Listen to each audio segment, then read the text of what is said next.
सम्पूर्णमा नमस्कार। आज म हाम्रो आदरणीय अथवा माननीय बल गुरुङजीको केही अन्तर्वार्ता लिन गइरहेको छु र उहाँ चाहिँ दुईटा देशमा उहाँको योगदान रहेको छ। भुटानमा उहाँले के गर्नुभयो र भुटानदेखि उहाँ नेपालसम्म आइपुगेर अहिले तेस्रो देश युनाइटेड स्टेटमा हुनुहुन्छ। र नमस्कार उहाँलाई। नमस्कार हजुर। नमस्कार हजुर। हजुरको पुरै परिचय दिनुहोस्। हजुरको नाम, तपाईँ भुटान कहाँ हुनुहुन्थ्यो, कुन गाउँमा हुनुहुन्थ्यो, सबै परिचय दिनु होला तपाईँले। म सुरे ब्लक अनि मेरो घर चाहिँ गालीछु। हजुर। गालीछु गेलेछु। अच्छा हजुर। सूर्य ब्लक गेलेछु भुटानबाट आउनुहुन्छ, सूर्य ब्लकबाट उहाँ। र तपाईँले भुटानमा तपाईँको जीवनयापन तपाईँको कसरी चलेको थियो, के गर्नुहुन्थ्यो भुटानमा तपाईँले?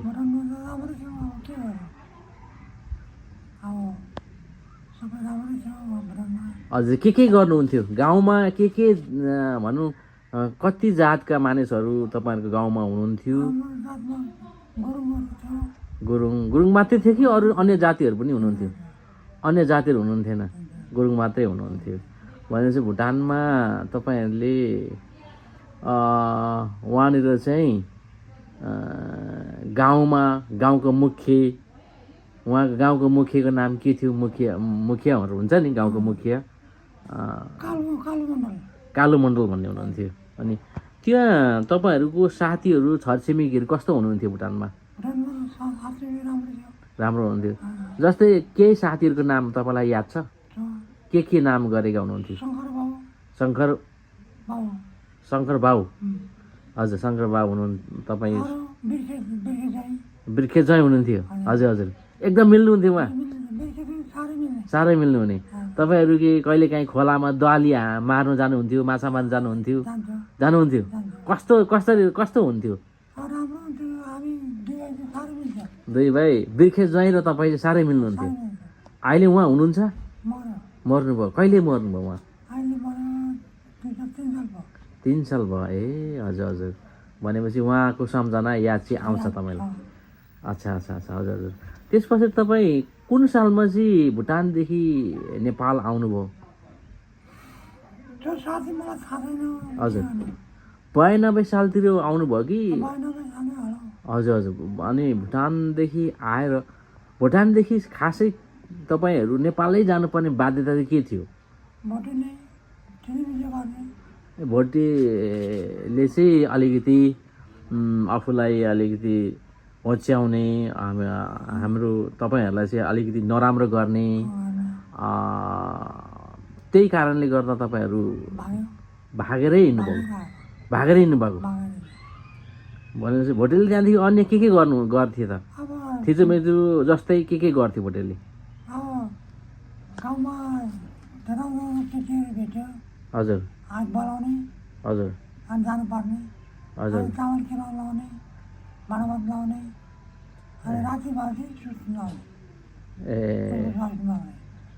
भनेपछि उनीहरूको जति पनि कामहरू गर्नको लागि निःशुल्क गरिदिनु पर्ने, त्यसै केही दिन्थेन उनीहरूले? काम गर्नु गएन भने चाहिँ के गर्थे उनीहरूले? मारिदिन्थ्यो। भनेपछि अब यिनीहरूले मार्लान् भन्ने डरले पनि उनीहरूले बोलाउने बित्तिकै भनेको ठाउँमा उनीहरू जानुपर्ने। भनेपछि भुटान र भोटेहरूको नियम नेपाललाई अलिकति थिचोमिचो गर्ने नै थिएछ। त्यही कारणहरूले गर्दा चाहिँ तपाईँहरू भुटान छोडेर नेपाल आउनुभयो। अनि भुटानको याद कतिको आउँछ तपाईँलाई? हजुर, के थियो तपाईँको? तपाईँले खेतीपाती लाउँदा के लाउनुहुन्थ्यो? सुन्तला बारी, अलैँची पनि थियो? अलैँची ए हजुर। 2 एकर अलैँची कति थियो अरे तपाईँ? 5 5 ऐकर। अच्छा, 2 ऐकर। अनि धान थिएन। अलैँची र सुन्तला विशेष तपाईँहरूको आमदामी चाहिँ अलैँची र सुन्तलादेखि हुन्थ्यो। हजुर, भनेपछि तपाईँले सुन्तला र अलैँची चाहिँ कहाँ बेच्नुहुन्थ्यो? कहाँ लगेर बेच्नुहुन्थ्यो? गेलेफुमा लगेर। ठुलो सहर थियो है गेलेफु? भनेपछि तपाईँ कहिलेकाहीँ सपनामा आफ्नो घरमा पुग्नुहुन्छ भुटानको? पुग्नु भएको छैन कहिले पनि? मैले किन यो प्रसङ्ग सोधेँ भन्दाखेरि जस्तै अब हाम्रो बाल्यकाल त नेपालमा बितायौँ हामीले चाहिँ, त्यो भएकोले गर्दा हामीहरू म चाहिँ विशेष गरी म चाहिँ सपनामा त्यो गोलदापको क्याम्प जहाँ घर छ जहाँ म खेलेँ त्यो ठाउँमा पुगिरहेको छु कि प्रायः जस्तो। त्यो भएकोले गर्दाखेरि तपाईँहरू पनि तपाईँहरूको बाल्यकाल त भुटानमै बित्यो होइन? हजुर, भुटानमा बितेको कारणले गर्दा भए तपाईँले सपना पुग्नुहुन्छ कि भनेर तपाईँलाई यो क्वेसन प्रश्न सोधेँ मैले। कहिले पुग्नु भएको छैन? ए, अनि तपाईँको बुवा मम्मीको याद छ तपाईँलाई? बुवा मम्मी भनेपछि बुवा र मम्मी के गर्नुहुन्थ्यो त्यतिखेर? तपाईँ सानो जतिखेर बालक हुनुहुन्थ्यो, भैँसीकोटमा बस्नुहुन्थ्यो। हजुर हजुर। अनि उहाँहरूले अरू के गर्नुहुन्थ्यो? खेतीपाती पनि त्यही त लाउनुहुन्थ्यो होला? हजुर, अलैँची सुन्तला नि उहाँहरूले खेतीपातीमा प्रमुख चाहिँ उहाँहरूको पनि त्यही थियो। अनि तपाईँलाई बुवा र मम्मीको कसको चाहिँ धेरै याद आउँछ? साह्रै माया गर्नुहुन्थ्यो। तपाईँ कुन भाइ? साइला हुनुहुन्छ। भनेपछि मम्मी र बाबाको दुवैकै साह्रै याद आउँछ, माया उत्तिकै गर्नुहुन्थ्यो। हजुर हजुर हजुर हजुर हजुर। ए,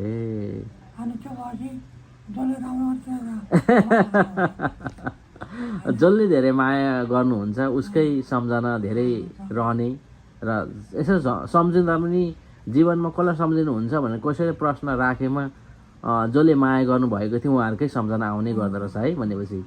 हजुर हजुर। भनेपछि भुटानमा बुवा मम्मी पनि भुटानमै बित्नुभयो कि बुवा मम्मी? भुटानमा बित्नुभयो नि?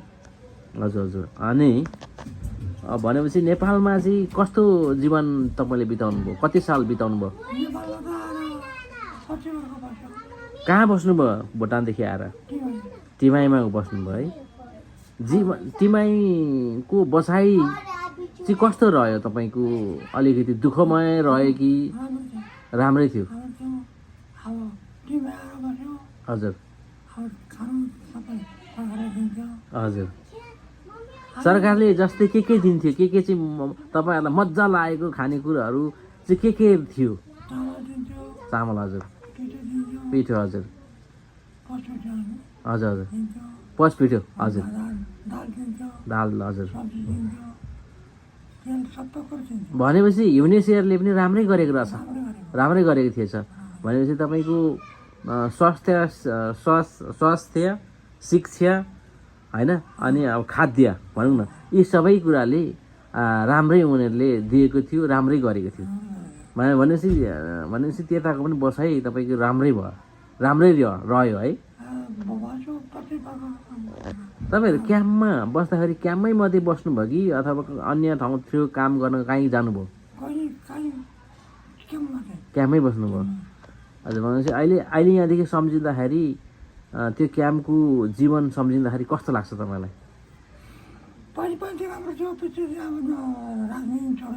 हजुर हजुर। अलिक दुःख हुनु थाल्यो। अलिक दुःख हुनु थालेपछि अब यहाँ बस्नु है ठिक होइन रहेछ। अब हामीहरू हजुर हजुर। ए, हजुर हजुर हजुर। अनि तपाईँ फेरि अमेरिका यता आउनुभयो होइन? अमेरिका के कारणले फेरि यता आउनुभयो तपाईँ अमेरिका चाहिँ? हजुर। तपाईँको छोरा कति भाइ? 4 भाइ छोरा। भनेपछि तपाईँको जेठी कान्छीको तपाईँ जेठी कान्छी हुनुहुन्थ्यो? ए, जेठीपट्टिको छोराहरू कता कता हुनुहुन्छ?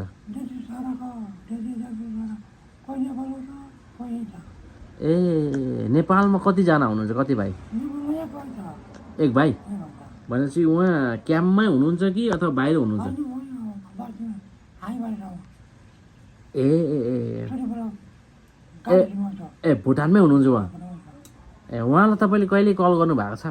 गर्छ उहाँहरू गर्छ अब उनीहरूलाई साल पहिले पढाइन्छ ए ए ए तपाईँको छोरासँग गफ गर्नुहुन्छ तपाईँ भुटानदेखि कल गर्नुहुन्छ भनेपछि छोराछोरी भनेको त तपाईँको लाटा गाडा आँखा नदेख्ने भयो भने माया त बाबुआमाले दिने माया त बराबरै हुन्छ भनेको थिएँ, सुन्थेँ मैले होइन। भनेपछि हजुरहरूले अनुभव गरिरहनु भएको छ भनेपछि भुटानमा हुने छोराहरूलाई पनि उत्तिकै माया, यहाँको छोराहरूलाई पनि उत्तिकै माया होइन।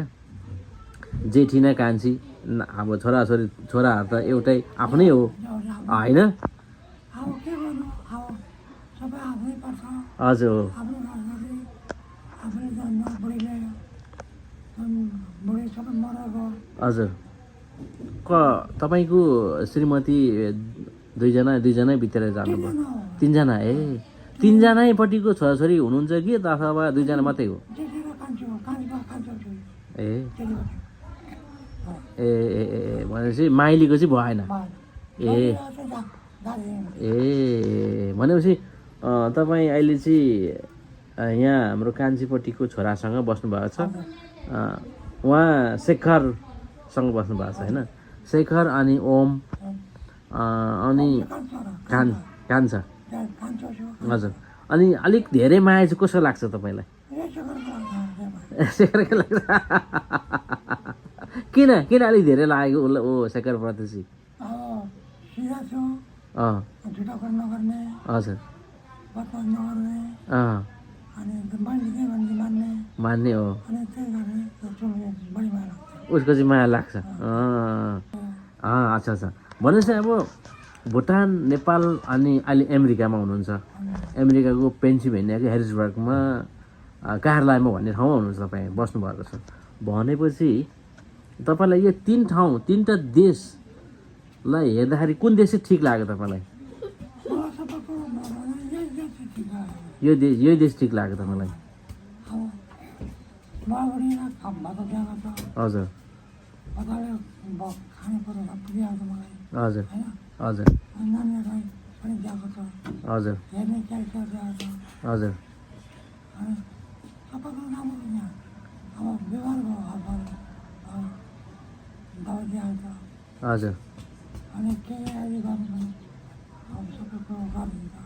हजुर।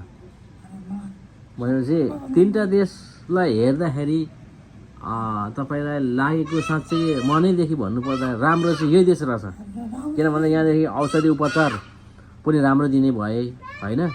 अब खानुको लागि त अब चिन्तै गर्नु परेन होइन, प्रशस्तै पाइने। अब जस्तै भुटानमा त आफूले 10 नङ्ग्रा खाएर काम गर्दा पनि कहिलेकाहीँ पुग्थेन होला होइन।